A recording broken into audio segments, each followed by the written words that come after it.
सर्वेभ्यः नमो नमः। कारक प्रकरण की इस व्याख्यान माला में हम लोग चतुर्थी विभक्ति का अध्ययन कर रहे थे। उसी के अंतर्गत हमने एक सूत्र देखा था, क्रुद्ध द्रुह ईर्ष्या असूया अर्थानाम यम प्रतिकोपः। तो क्रुद्ध करना, क्रोध करना, वैर करना, ईर्ष्या करना और गुणों में दोष देखना, इन जितनी भी ये धातुएं हैं, इनके समान अर्थ वाली धातुओं के प्रयोग में जिसके ऊपर, ठीक है, जिसके ऊपर क्रोध किया जाता है उसके संप्रदान संज्ञा होती है। ये हमने पढ़ा था। इसके उदाहरण हमने देखे थे, हरये क्रुध्यति, हरये द्रुह्यति इत्यादि अनेक उदाहरण हमने यहाँ पर देखे थे। हरे क्रुध्यति, हरे असूयति, हरे ईर्ष्यति इत्यादि। अब उसी से संबंधित एक अग्रिम को आपके सूत्र आता है, क्रुद्ध द्रुहो उपसृष्टयो कर्मः। क्या है? क्रुद्ध द्रुहो उपसृष्टयो कर्म, अर्थात सोपसर्गयोर अनयोर योगे यम प्रतिकोपः तत्कारकम कर्म संज्ञम स्यात्। तो क्या तात्पर्य हुआ इसका कि उपसर्ग क्रुद्ध द्रुह उपसृष्टयो कर्म, अर्थात उपसर्ग पूर्वक क्रुद्ध तथा द्रुह धातुओं के प्रयोग में जिसके ऊपर क्रोध किया जाता है उस कारक की कर्म संज्ञा होती है। अब हमने इससे पूर्व जो पिछले व्याख्यान में और अभी भी मैंने जिसका पूर्व में आपको एक दृष्टिपात कराया था, तो वो क्या था कि वह संप्रदान संज्ञा करने वाला सूत्र था। कौन सा? क्रुद्ध द्रुहेर्ष्या सूया अर्थानाम यम प्रतिकोपः। अब यहीं से ही मिलता जुलता एक और आ गया है। ये कह रहे हैं कि क्रुद्ध और द्रुह धातु हो, यदि वो कह रहे हैं कि उसका प्रयोग जिस पर क्रोध आदि हो रहा है उपसर्ग पूर्वक होने चाहिए। ठीक है, पहले वाले में आपने देखा था वहां उपसर्ग नहीं था। यहाँ पर कह रहे हैं कि उपसर्ग पूर्वक क्रुद्ध तथा द्रुह धातु के योग में जिसके प्रति क्रोध होता है उसकी कर्म संज्ञा हो जाती है। तो क्या इससे क्या भाव निकला कि ये जो नियम हम अभी पढ़ रहे हैं, ये सूत्र जो है, ये पिछले सूत्र जो था, इससे पूर्व हमने जो सूत्र का पाठ किया था, उस सूत्र का, उस नियम का यह अपवाद है। अब इसके उदाहरण हम कैसे समझेंगे? जैसे क्रुद्धम अभिक्रुध्यति, देखो अभि उपसर्ग आ गया। उसी प्रकार क्रूरम अभिद्रुह्यति, क्रूरम अभिक्रुध्यति और क्रूरम अभिद्रुह्यति, ये जो दो उदाहरण हैं, ये इन दोनों वाक्यों में जो क्रोध का आलंबन, जो क्रूर की कर्म प्रवचनीय संज्ञा हो जाएगी, और जब कर्म प्रवचनीय होगी, संज्ञा होगी, तो वहां पर क्या होगा? स्पष्टतः द्वितीया विभक्ति हो जाएगी। ठीक है, तो ये जो नियम है ये पूर्व नियम का अपवाद है। इसको आप ध्यान में रखिएगा कि पहला सूत्र क्या था? क्रुद्ध द्रुह ईर्ष्या असूया अर्थानाम यम प्रतिकोपः, जिसके प्रति क्रोध किया जा रहा है उसमें यदि क्रुद्ध द्रुह ईर्ष्या और असूया अर्थों में जिसके प्रति क्रोध किया जा रहा है उसकी संप्रदान संज्ञा होती है। और उसी में ही कह रहे हैं कि अगर क्रुद्ध द्रुहो रूप सृष्टयो कर्म, यदि कर्म लग जाएगा, कर्म संज्ञा, हाँ कर्म लगेगा तब, जबकि उसकी उपसर्ग संज्ञा, उपसर्ग सहित क्रुद्ध और द्रुह धातु का यदि प्रयोग होगा तो वहां पर क्या हो जाएगी? कर्म संज्ञा हो जाएगी। और यत्र यत्र कर्म संज्ञा तत्र तत्र कर्मणि द्वितीया इति सूत्रेण द्वितीया विभक्ति भवति। अब इसी में ही इसको आगे बढ़ाते हुए देखते हैं, अग्रिम सूत्र है हमारा, राधि ईक्ष योर यस्य विप्रश्नः। तो एतयोः कारकम संप्रदानम स्यात् यदि यो विविधः प्रश्नः क्रियते। अब इसमें दो धातुएं आई हैं, देखिए, एक राध धातु है और दूसरी ईक्ष धातु है। ये सब हम चतुर्थी विभक्ति के अंतर्गत पढ़ रहे हैं, मैं आपको स्मरण दिला दूं।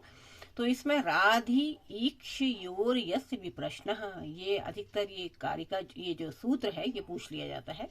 तो आप ध्यान दीजिए कि राध और ईक्ष दो धातुएं यहाँ पर हैं। राध और ईक्ष धातुओं के योग में जिस विषय में विप्रश्नः, शुभ अशुभ विषय विविध प्रश्न पूछे जाएं, उसकी संप्रदान संज्ञा होती है। ठीक है, तो ये संप्रदान संज्ञा करने वाला सूत्र है। इसमें कहा है कि विविध प्रश्न जिसके विषय में पूछे जाएं वह क्या हो जाती है? उसकी कर्म संज्ञा हो जाती है। उदाहरण से हमें इसे स्पष्ट करेंगे। इसका प्रथम उदाहरण है, कृष्णाय राध्यति अथवा कृष्णाय ईक्षते। तो ये अर्थ अगर हम इसका समझें तो गर्ग मुनि से कृष्ण के शुभ अशुभ का विचार करते हैं। यहाँ पर देखो राध धातु है, कृष्णाय राध्यति अथवा कृष्णाय ईक्षते।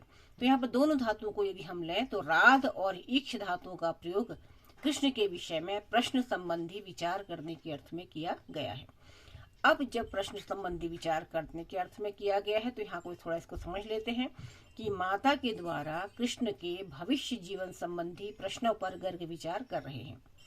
तो यहाँ पर संबंधी विषयों पर कर रहे हैं, तो संबंधार्थ षष्ठी विभक्ति का अपवाद स्वरूप ये सूत्र है। यहाँ पर कृष्ण की क्या हो जाएगी, संप्रदान संज्ञा हो जाएगी।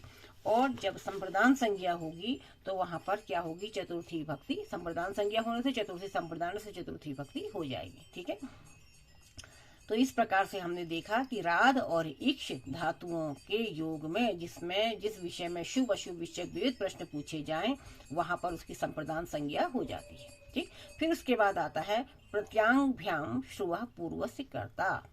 अब इसको देखो, प्रत्यांगभ्याम श्रुवः पूर्वस्य कर्ता, आभ्याम परस्य शृणोतेर योगे पूर्वस्य प्रवर्तनारूपस्य व्यापारस्य कर्ता संप्रदान स्यात्। अब दो इसमें क्या है, देखिए उपसर्ग हैं प्रति और आंग। प्रत्यांगभ्याम श्रुवः, प्रति और आंग दो उपसर्ग यहाँ पर आ रहे हैं। एक तो प्रति उपसर्ग है और दूसरा आंग उपसर्ग है। तो कहते हैं कि प्रति और आंग इन दो उपसर्गों के साथ यदि श्रु धातु है, ठीक है, तो प्रति और आंग पूर्वक श्रु धातु के योग में जो प्रेरणा रूप व्यापार के कर्ता अर्थात जो प्रवर्तित करने वाले हैं उसकी संप्रदान संज्ञा होती है। तो प्रति उपसर्ग है अथवा आंग उपसर्ग है। ठीक, तो इसमें क्या है देखिए, और धातु कौन सी है, श्रु धातु। ध्यान रखिएगा, प्रति और आंग दो उपसर्ग हैं, इनमें से प्रति उपसर्ग अथवा आंग उपसर्ग हो अथवा और क्या हो साथ में श्रु धातु है। तो इन धातुओं के योग में जो प्रेरणा रूप व्यापार के कर्ता हैं उनको प्रवर्तित अर्थात प्रवर्तित करने वाले हैं उनकी संप्रदान संज्ञा होती है। उदाहरण क्या है इसका, उदाहरण देखिए, विप्राय गाम प्रति शृणोति। अब ये विप्राय गाम प्रति शृणोति, अब इसमें क्या हुआ देखो कि विप्राय ग्राम प्रति शृणोति और दूसरा क्या हो गया, विप्राय गाम आशृणोति, ये दो आ गए।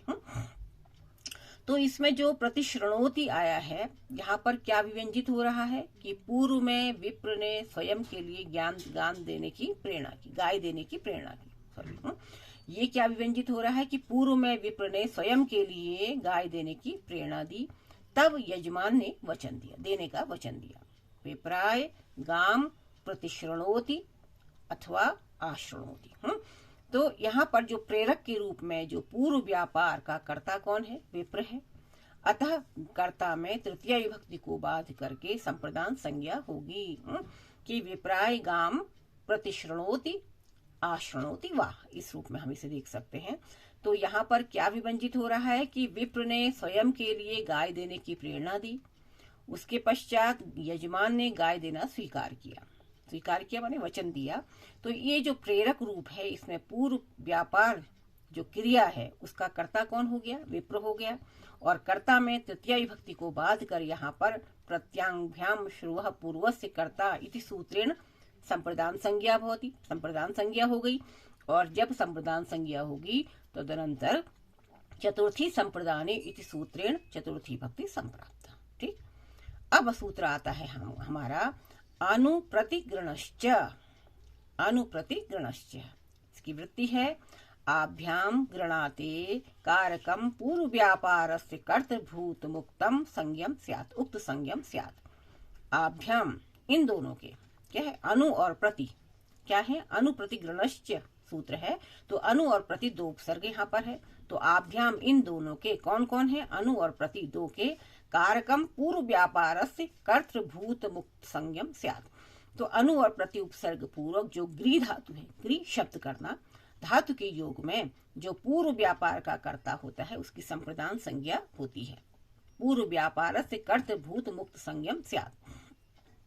तो अब इसमें क्या है देखिए, उदाहरण इसका है होत्रे अनुगृणाति, होत्रे अनुगृणाति अथवा होत्रे प्रतिगृणाति। तो होत्रे अनुगृणाति प्रतिगृणाति माने होता, आहुति देने वाला जो है वह चार यज्ञकर्ताओं अथवा ऋतुजों में से पहले बोलता है। तो मतलब होता अध्वर्यु और ब्रह्मा ऋतु, ये तो आपने वेद में पढ़े होंगे। तो इसका अर्थ क्या है, जो होता है आहुति देने वाला है, जो चार यज्ञकर्ता ऋतुजों में से जो एक है बताने वाला है, जो पहले बोलता है उसे जो अध्वर्यु है अन्य यज्ञकर्ताओं को प्रोत्साहित करता है। यहाँ पर होत्रे अनुगृणाति, होत्र बोलना रूप पूर्व व्यापार का करता है। अतः क्या हो जाएगी यहाँ पर, किससे होगी, अनुप्रतिग्रणश्च, इस सूत्र से। होता पहले बोलता है, अध्वर्यु उसको प्रोत्साहित करता है। यहाँ पूर्व व्यापार का कर्ता कौन है, होता है। जब पूर्व व्यापार का कर्ता होता हो गया तो यहाँ पर अनुप्रतिग्रणश्च, इस सूत्र से उसकी संप्रदान संज्ञा हो जाएगी। और जब संप्रदान संज्ञा होगी तो चतुर्थी संप्रदान से चतुर्थी भक्ति प्राप्त होगी। तो इस प्रकार हमने ये सूत्र चतुर्थी भक्ति के अंतर्गत देखे हैं। अग्रिम सूत्र का वर्णन आगे के व्याख्यानों में होंगे। परीक्षा की दृष्टि से आप इनको तैयार कीजिएगा, क्योंकि अब निकट ही आपकी परीक्षाएं आने वाली हैं। तो उसमें ये आप इनका रिवीजन कीजिए, इनको देखिए, और जहाँ पर समझ में नहीं आ रहा है वहाँ पर आप पूछ सकते हैं। ठीक है, तो इसलिए अगले व्याख्यान में पुनः चतुर्थी भक्ति का ही हम निरूपण करेंगे।